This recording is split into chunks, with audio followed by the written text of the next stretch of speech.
It was one of those nights when I kept tossing and turning, but sleep still eluded me.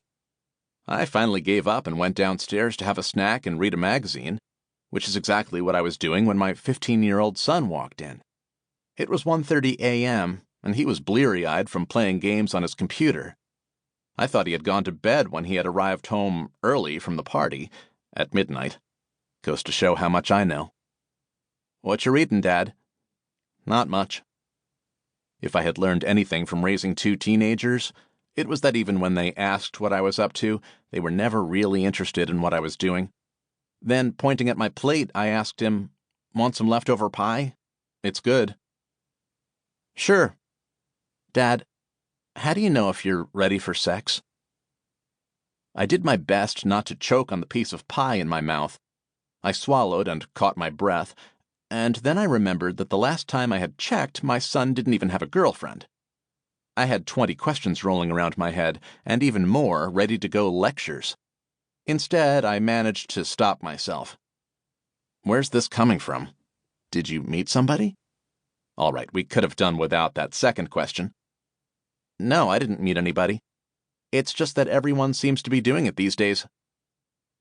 I knew that the old, "if Johnny jumped off the cliff, would you jump too?"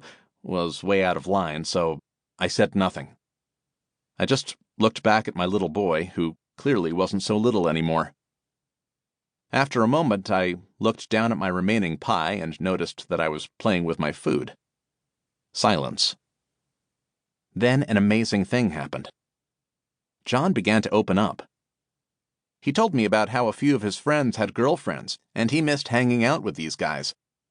About how he wanted a girlfriend too, and was beginning to think something was wrong with him, about sex, and his curiosity about what it was like. He went on like this for 10 minutes. All I did was listen. Early in his monologue, I had realized that my job was to stay quiet and pay attention. To say the least, it was difficult.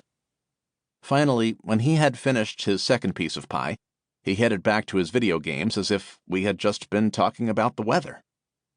Now I was wide awake, and I knew that in a few moments my wife would be wide awake with me because there was no way I could go to sleep without waking her and talking this through. At first pass, the shocking pace and self-revelation in this conversation almost makes it seem unbelievable. Believe it. But believe this story only because it occurs late at night, when teenagers act in some rather uncharacteristic ways, especially around their parents. That is, this kind of conversation could never take place when your teenager gets home from school, or at a Sunday brunch, or while cleaning up the dishes after dinner. No, what makes this story the stuff of real life is that it takes place late at night. Adolescent sleep. Adults and teenagers have very different sleep-wake cycles. And once you understand these differences, you can use them to enhance your relationship with your teenager. Taking this approach to heart means checking your world and sleep at the door to cross over temporarily into your teenager's world of time and biological rhythms. Midnight and beyond is the time of deep conversation for most adolescents, even though for most of their parents it is the occasion of much-deserved REM sleep. The average teenager needs just over 9 hours of sleep every night, even though the average teenager gets just over 6 hours. Research shows that adolescents have a different circadian rhythm, sleep-wake cycle, than adults. This biological difference leaves them feeling awake later in the evening and, as a result, unable to fall asleep at the earlier bedtimes of childhood. Most teenagers don't get sleepy until around 11 p.m., which, of course, means they are dragging in the morning when the alarm rings at 6:30 a.m. Falling asleep at 11 p.m. on the button and rising at 6:30 a.m. sharp still means only 7.5 hours of sleep, or 90 minutes shy of what the average teenager requires.